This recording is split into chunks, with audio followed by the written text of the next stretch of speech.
جب انسان پورا ٹوٹ جاتا ہے اور جب کوئی چاروں جانب اس کا مددگار نہیں ہوتا تو رب تو ہوتا ہے نا، اللہ تو اس کا مددگار ہوتا ہے نا، وہ تو پھر اپنے اس بندے کی مدد کرتا ہے نا، پھر وہ تو توانائی دیتا ہے نا، وہ تنہا نہیں چھوڑتا، وہ تو آنسوؤں والوں کے آنسوؤں پہ بڑا کرم فرماتا ہے، وہ تو قسم پرسی میں آ جاتا ہے، اس کی رحمت بڑھ کے استقبال کر لیتی۔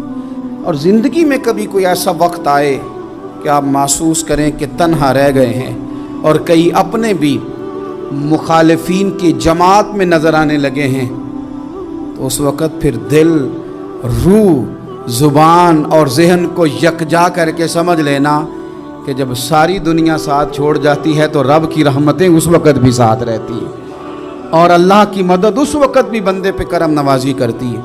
آزمائش آ جاتی ہے، بڑے بڑوں پہ آ جاتی ہے، لیکن بعض اوقات بڑی تکلیف ہوتی ہے جب اس بندے کو لوگ کٹہرے میں کھڑا کر دیں جس کا جرم ہی کوئی نہیں، اس شخص سے لوگ سوال جواب شروع کر دیں جس بیچارے کے خیال میں بھی وہ بات نہیں، پھر وہاں وضاحتیں دینا، نہ کردہ گناہوں کی وضاحتیں دینا، یہ بڑا بوجھ بنتا ہے، بڑی تکلیف ہوتی ہے، اور لوگ کرتے ہیں یہ کام۔ پھر اللہ تعالیٰ جب بندوبست فرمائے، صحیح بخاری میں حضرت جریج کا ذکر فرمایا، جریج نفل پڑھ رہے تھے، ماں نے آواز دی، وہ آ نہیں سکے، نماز میں تھے، ماں ناراض ہو گئی، اس نے ہاتھ اٹھا کے کہا اللہ یہ اتنی دیر تک مرے نہ جب تک کسی بری عورت کا منہ نہ دیکھ لے۔ کسی اور کی دعا کے لیے سند نہیں ہے کہ وہ تیرے حق میں ضرور قبول ہوگی، لیکن ماں باپ کی دعا کے لیے میرے نبی پاک نے سند بیان کی ہے۔ سید عالم صلی اللہ علیہ وسلم فرماتے ہیں جب بھی ماں باپ اولاد کے لیے ہاتھ اٹھاتے ہیں رب ضرور قبولیت کا شرف عطا کرتا ہے۔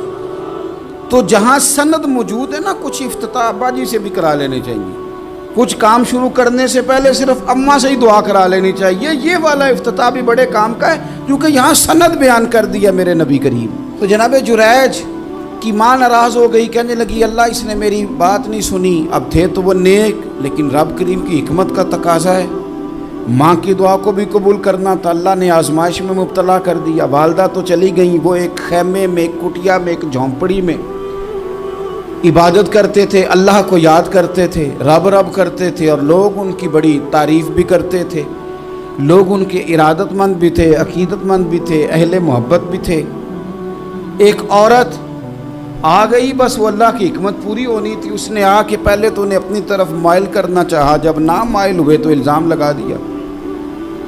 یہ ہمارے دور کا تقاضا ہے، لوگ پہلے آپ کو اپنے حق میں قائل کرتے ہیں، اپنی فرما برداری میں لانا چاہتے ہیں، اگر آپ نہیں آتے تو پھر وہ آپ کو مجرم قرار دے دیتے ہیں، یا میرے ساتھ چل ورنہ پھر میں تیرے خلاف پراپوگنڈا کروں گا۔ دو ہی باتیں، پہلے اس نے قائل کیا، جب جناب جنید قائل نہ ہوئے تو اس نے قریب ایک چرواہا تھا، اس چرواہے کے ساتھ جا کے منہ کالا کیا، مقررہ وقت پہ بچہ پیدا ہو گیا، لوگوں نے کہا کس کا ہے، کہنے لگی اس خانقاہ میں، اس حجرے میں عبادت کرنے والے کا ہے۔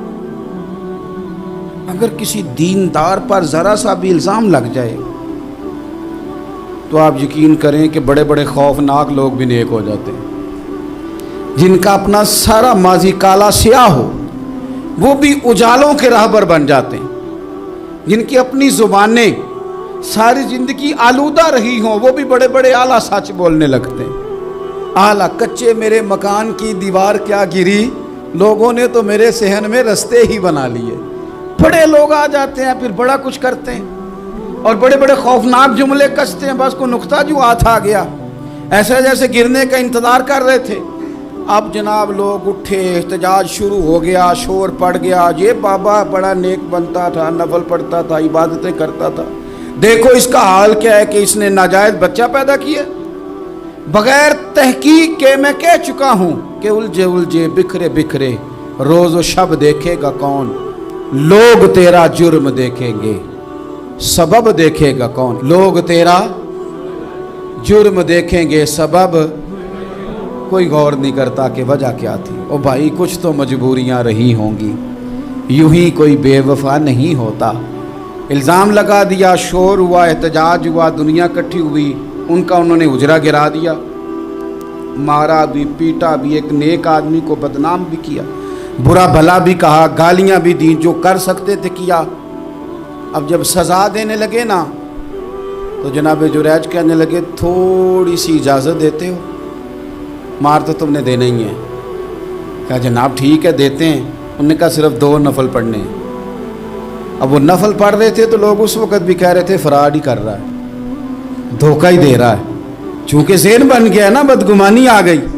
انہوں نے 2 نفل پڑھ کے ہاتھ اٹھائے، کہا اللہ جانا تو میں نے ہے، پر اس رسوائی کے ساتھ جنازے تک نہیں خراب ہو جاتے، قبریں تک نہیں لوگ بدنام کر دیتے۔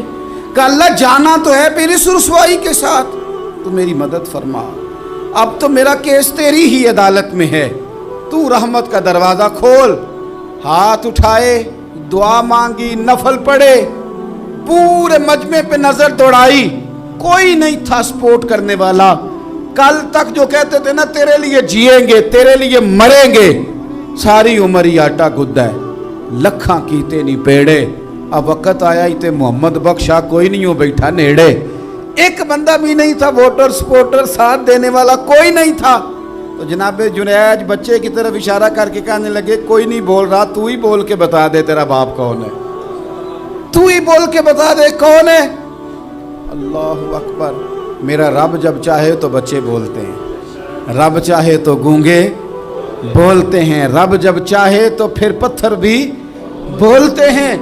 جب کہا نا تو ہی بتا تو بچہ بولا، اور بول کے کہنے لگا میرا باپ جریج نہیں، میرا تو وہ ہے جو بکریاں چرانے والا ہے، وہ میرا باپ۔ جب رب کریم نے توفیق دی تو بچہ بول پڑا۔ جب رب بندوبست کرتا ہے کسی کی عزت کی حفاظت کا تو پھر کوئی اسے رسوا کر سکتا؟ یاد رکھنا جب رب محافظ ہو تو پھر لوگوں کا پراپوگنڈا وہاں کچھ کر سکتا؟ لوگ کئی دفعہ بڑا گہرا جال بنتے ہیں، سازش کا رنگ بڑا گہرا ہوتا ہے، عام سادے آدمی اس کو سمجھ نہیں پاتے، اس پراپوگنڈے کا حصہ ہو جاتے ہیں، انہیں پتہ ہی نہیں چلتا یہ بات دراصل کیا کی جا رہی ہے۔ یہ کتنی گہری حسد کی آگ ہے جس کو لوگ بغض کے ساتھ ہوا دے رہے ہیں، اپنی عداوت کے ساتھ اس کو زیادہ جلا رہے ہیں۔ حضرت سیدنا عائشہ صدیقہ رضی اللہ تعالیٰ عنہ بیان کرتی ہیں، اور لطف کی بات یہ بھی بخاری میں موجود ہے۔ میں نے جناب جنید کا قصہ عرض کیا تو بخاری سے، یہ عرض کر رہا ہوں تو بخاری سے۔ یہ واقعہ میں حضور کی امت کے کسی ولی کا بیان کرتا تو لوگوں نے کہنا تھا ہماری سمجھ میں نہیں آتا۔ بعض لوگوں کا خیال ہے کہ داتا صاحب کی کرامت بھی نبی پاک ہی بیان کریں۔ او خدا کے بندوں کو خیال کرو، داتا صاحب تو کئی 100 سال بعد آئے ہیں، وہاں اگر کوئی کرامت ہوگی تو حضور بیان کریں گے؟ اگر نبی کریم نے پچھلے بنی اسرائیل کے ولیوں کی کرامتیں بیان کر کے تمہیں بتائی ہیں تو اس کا معنی یہ ہے کہ اگر وہاں اللہ یہ شان عطا کر سکتا ہے تو تم تو امتوں کی سردار امت ہو، ان پر تو نیرا فضل ہے، تم پر تو رب کا فضل کبیر ہے۔ تو بس لوگ سمجھنے کو تیار نہیں، پچھلوں کی مان لیتے ہیں۔ جناب آصف بن برخیہ کی کرامت جو سورہ نمل میں آئی وہ تو مانیں گے، پر غوث پاک کی کرامت یہ پتہ نہیں عجیب فلسفہ ہے، اور کس طرح کا فلسفہ ہے، یہ سمجھ سے بالاتر ہے کہ بنی اسرائیل کا کوئی ولی ہو تو اس کی کرامت ہو سکتی ہے، اور نبی پاک کی امت کا ہو تو اس کی ہو ہی نہیں سکتی۔ کیا معنی ہے اس بات کا؟ اور لوگ ہیں کہ داد و تحسین دے رہے ہیں، واہ واہ کر رہے ہیں۔ اللہ تعالیٰ سمجھنے کی توفیق عطا فرمائے۔ حضرت عائشہ صدیقہ رضی اللہ تعالیٰ عنہ فرماتی ہیں ایک عورت تھی اور اسے نبی پاک صلی اللہ تعالیٰ علیہ وسلم نے وہ کلمہ پڑھ کے مسلمان ہوئی، مدینہ طیبہ آ گئی تو حضور نے مسجد نبوی شریف میں اس کے لیے مکان، ایک سادہ سا کمرہ ساتھ مسجد کے بنوا دیا، وہیں رہنے لگی۔ اکثر وہ سیدہ طیبہ کے پاس آتی تو حضرت عائشہ صدیقہ رضی اللہ تعالیٰ عنہ فرماتی ہیں وہ بڑی باتیں سناتی اور آخر میں کہتی وہ ہار والا دن بھی بڑا عجیب دن تھا، اور میرے رب کی قدرتوں کا دن تھا، وہ بھی بڑا عجیب دن تھا۔ سیدہ عائشہ صدیقہ رضی اللہ تعالیٰ عنہ ایک دن فرمانے لگی کہ تو ہار والے دن کا بڑا ذکر کرتی ہے، وہ کیا دن تھا؟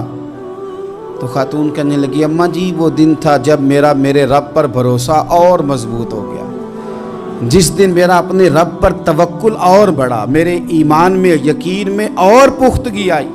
کہنے لگی میں ایک گھر کی کنیز تھی، نوکرانی تھی، اس گھر میں ایک بچی تھی جس کے پاس سونے چاندی ہیرے جواہرات کا ہار تھا۔ اس زمانے میں چمڑے کے اوپر لوگ ہیرے جواہرات لگاتے تھے،